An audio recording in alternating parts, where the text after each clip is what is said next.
I love you दिल तो पागल।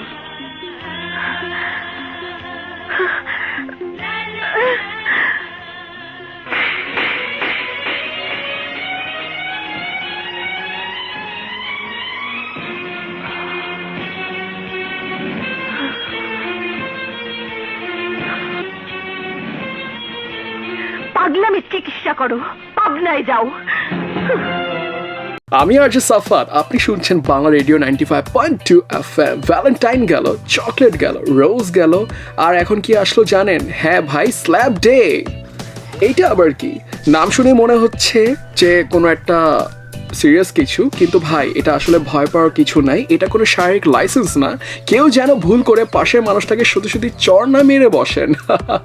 স্ল্যাব ডে আসলে একটু মজার, একটু স্যাটার টাইপ একটা দিন, যা ভ্যালেন্টাইনের ঠিক পরেই আসে। এটার মানে কি অ্যাকচুয়ালি? এটার মানে হচ্ছে 14 তারিখে আমরা সবাই বলি আই লাভ ইউ জান, আর 15 তারিখে আচ্ছা তুমি আসলে কে। কিন্তু সিরিয়াসলি বলছি, এই দিনের আসল মেসেজ হলো টক্সিক সম্পর্ককে বিদায় বলা। যে সম্পর্ক আপনাকে সারাক্ষণ জিজ্ঞেস করে কোথায়, কার সাথে, অনলাইনে ছিলে কেন, ভাই এটা তো প্রেম না, মনে হচ্ছে সিআইডি কোনো তদন্ত। আর এমন কেউ যদি থাকে যে আপনার সম্পর্ককে ছিন্ন করে, আপনার স্বপ্নকে ছোট করে, আপনার ফ্রেন্ডসকে নিয়ে সন্দেহ করে, বা আপনার আত্মবিশ্বাসকে কমিয়ে দেয়, তাহলে সেই সম্পর্ককে প্রতীকীভাবে একটা স্ল্যাব দেওয়াই যায়, মানে ব্লক বাটনে হালকা করে একটা ট্যাব। কিন্তু মনে রাখবেন, স্ল্যাবটা মানেই কোনো শারীরিক সহিংসতা নয়, আমরা মারধরের পক্ষেও নয়, আমরা মজা আর মেন্টাল পিসের পক্ষে।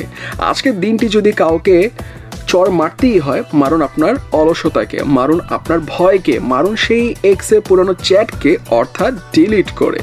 কারণ ভাই লাইফ ছোট, ড্রামা বড় করার কারণ নেই। নিজেকে ভালোবাসুন, নিজের ভ্যালু বুঝুন, আর এমন কাউকে বেছে নিন যে আপনার সম্মান করে, না যে আপনার পাসওয়ার্ড চায়। আমি আরজে সাফাত, আজকের স্ল্যাব ডে স্পেশাল এতটুকুই।